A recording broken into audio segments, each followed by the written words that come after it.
Another year at same old Longhorns. Uh, 41-7 BYU this time. It's 41-20 last year.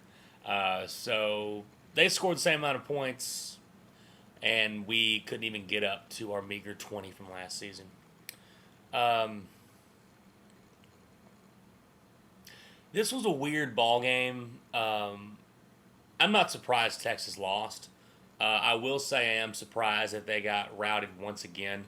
The offensive production I kind of expected. That's where I thought that our Achilles heel would be, is that it would be a defensive battle. But BYU has a good quarterback, has a good football team, and has a good offense that they would be able to score enough points to beat Texas.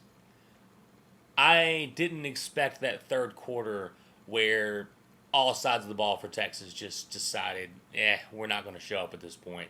And Taysom Hill just killed them, just slaughtered them once again. Last year he did it. It was a lot more flashy last year, a lot bigger runs last year.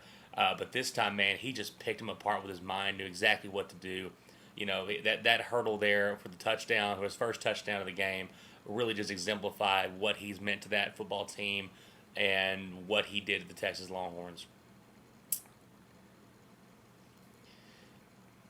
We knew this was going to be a struggle this season, and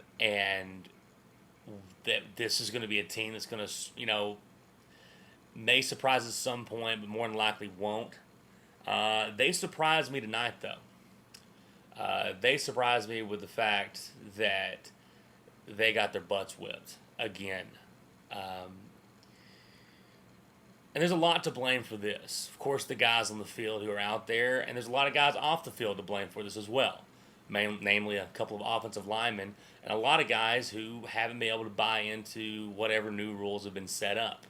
And guys like, that are big playmakers for us, guys who are on the offensive line, guys who are on defense, that weren't on the field. Not because of injury, but because they can't follow the rules. And this is part of the reason why this happened tonight. But the offense, you look at the offense for Texas, of course, because David Ash is hurt, Tyrone Swoops is in, and really for the most part, at least in that first half, he exceeded my expectations. As many of y'all know, I'm not a big buyer on Tyrone Swoops from what I've seen him so far. But it seemed that the quick pass offense was working. At least it would work for 3-4 plays, and then we would stall. But the first half, the Texas defense lived up to what was expected from them. That first half, it's hard to say anything negative about the Texas defense. They did everything they could to keep us in the ball game. It was 6-0 at halftime. Quandre Diggs had a big pick in the end zone there near the second half. So it looked like one of those games where if the Longhorns offense can just get one touchdown, you have a chance to be in this ball game. And then the second half happened, and it was all downhill from there. We've got to be honest with ourselves, though. We can't go into a season like this and expect struggles, talk about it, and then when you see the struggles, start to panic, want to fire everybody and whatnot. We knew what we had. The way the defense played in the third quarter was really, to see that defensive line get blown off the ball the way they did in that third quarter, and even in the fourth quarter too. It wasn't like they played a little bit in the fourth quarter, but at that time it was mop-up duty. They were getting blown off the ball, and I talked about how I thought this could be the best defensive line in the conference. They didn't play like it in that third quarter. Baylor's played like it. Oklahoma's definitely played like it.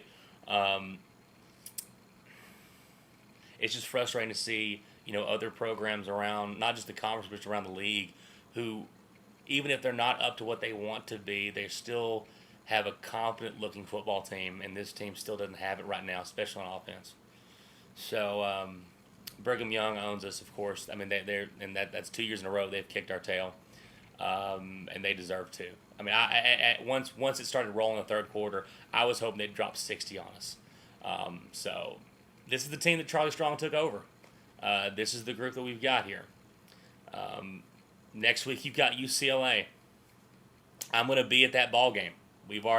I'm meeting up with some friends in Dallas. We're gonna head to Arlington, and we're gonna go to Jerry World, and we're gonna watch the Texas Longhorns, and we're gonna scream loud and hope they win, and convince ourselves before the game that hey, we've got a chance. But realistically, we probably don't. Uh, we're gonna have to see. This is gonna be a long, growing process to get this program back on its feet. Because with all respect to Brigham Young, um, that's not the kind of team that we're supposed to be, worrying about on our schedule down the road. But that's where we are right now, where a team like Brigham Young comes in, which is a good, solid football team, comes in and just mops the floor with you. How are you supposed to? How do you even expect to compete on the level of an Oregon or a Georgia or an Alabama or a Texas A&M right now, or a Stanford or a USC?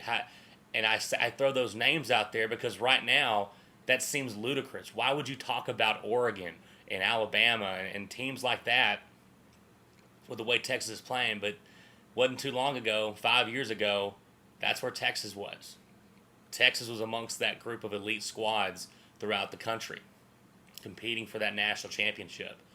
And now we're getting beat by Brigham Young 41-7, and it was expected, or at least the loss was expected. That's what Texas football is right now, guys.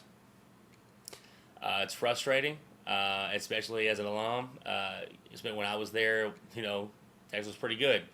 And after that 2010 season, they never really got back to form.